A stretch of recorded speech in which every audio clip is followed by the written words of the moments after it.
Hello, and as always, welcome to Random Rundown. Did you know that Maradona may have been buried without his heart? Maradona, who died on November 25th, 2020, was a beloved figure in the world of soccer and is considered one of the greatest players of all time.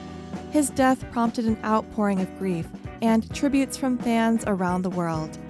Nelson Castro, an Argentine journalist and writer, appeared on Argentine television to promote the book La Salud de Diego, La Verdadera Historia, and made an alarming statement about an alleged plan to extract Maradona's heart.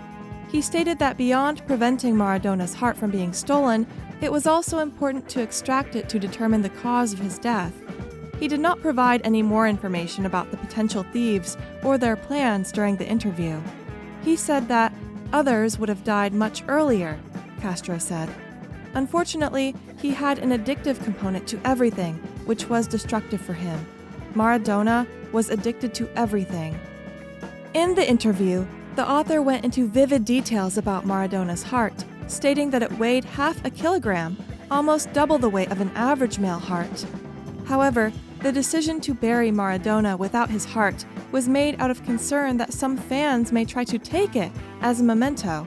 In the past, similar incidents have occurred with the remains of other famous figures.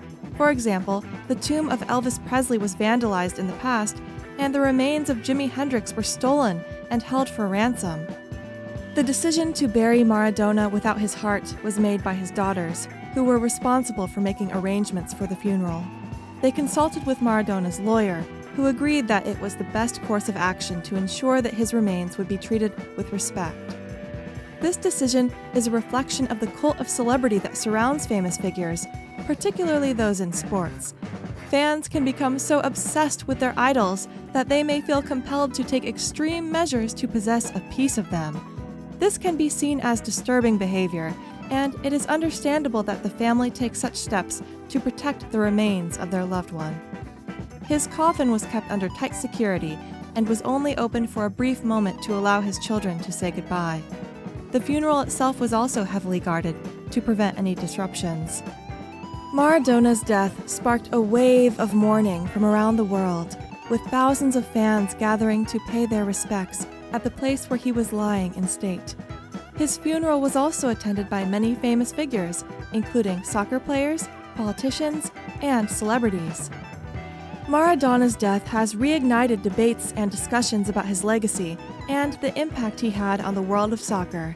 Many people consider him to be one of the greatest players of all time, while others point out that he had a controversial personal life and struggled with addiction. Despite this, there is no denying that Maradona had a huge impact on the sport, and his death has been felt by soccer fans around the world.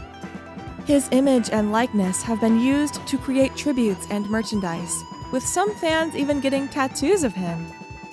After having one of the most impressive careers in history as a soccer player, Maradona went on to coach the Argentine national team and other clubs in Argentina and abroad.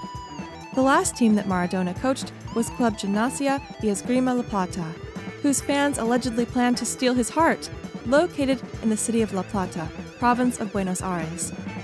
The burial of Diego Maradona without his heart was a measure taken by his family to prevent fans from attempting to steal it as a macabre souvenir. This decision shows how the cult of celebrity surrounding famous figures can lead fans to take extreme measures to possess a piece of them. The family wanted to ensure that Maradona's remains would be treated with respect, and this is an understandable decision. While fans may idolize and pay homage to their favorite celebrities, it is important to remember that they are also human beings with families and loved ones who want to ensure that their legacy is remembered and respected after they're gone. What do you think? Where should we draw the line of being a fan and becoming a fanatic? Would it ever cross your mind to have an organ of your idols?